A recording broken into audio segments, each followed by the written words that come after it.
Palakkad paracetamol ഗുളികയിൽ കമ്പിക്കഷ്ണം എന്ന് പരാതി. Mannarkkad primary health സെന്ററിൽ നിന്ന് നൽകിയ ഗുളികയിൽ കമ്പിക്കഷ്ണം കണ്ടെത്തി എന്നാണ് ഇപ്പോൾ പരാതി ഉയർന്നിരിക്കുന്നത്. കുഞ്ഞിന് കൊടുക്കാനായി ഗുളിക പൊടിച്ചപ്പോഴാണ് കമ്പിക്കഷ്ണം കണ്ടെത്തിയത് എന്നാണ് ഈ പരാതിയിൽ പറയുന്നത്. ശ്രീജിത്ത് ശ്രീകുമാരൻ പാലക്കാട് നിന്ന്. ശ്രീജിത്ത്, ഇക്കാര്യത്തിൽ ആരോഗ്യവകുപ്പ് ഒരു വിശദീകരണമോ ഒരു സ്ഥിരീകരണമോ നൽകുന്നുണ്ടോ?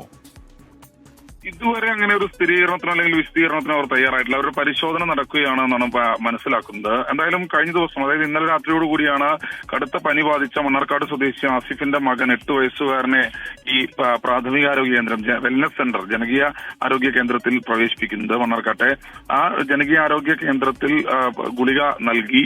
അതിൽ പനിക്ക് ഉള്ള പാരസെറ്റമോൾ ഗുളികയായിരുന്നു അത് 3 ദിവസം കൊടുത്താൽ മതിയെന്നായിരുന്നു ഈ കുടുംബത്തെ അറിയിച്ചിരുന്നത്. അങ്ങനെ വീട്ടിലെത്തി ഈ ഗുളിക നൽകാൻ ശ്രമിക്കുന്നതിനിടെ ഈ ഗുളിക പൊട്ടിച്ച് ഒരു കഷ്ണം മാത്രം നൽകിയാൽ മതി എന്നായിരുന്നു നിർദ്ദേശം ഉണ്ടായിരുന്നത്. അങ്ങനെ പൊട്ടിച്ച് ഒരു കഷ്ണം നൽകാൻ ശ്രമിക്കുന്നതിനിടെ ഈ കുട്ടിയുടെ ഉമ്മയ്ക്കാണ് ഇത് ശ്രദ്ധയിൽപ്പെട്ടത്. അങ്ങനെ ഒരു ചെറിയ കമ്പി കഷ്ണം, ഒരു ലോഹ കഷ്ണമാണ് ശ്രദ്ധയിൽപ്പെട്ടത്. മറ്റു ഗുളികളൊന്നും തന്നെ പൊളിച്ചു നോക്കിയില്ല. ഉടൻ തന്നെ പരാതിയുമായി ആശുപത്രിയിൽ എത്തുകയായിരുന്നു.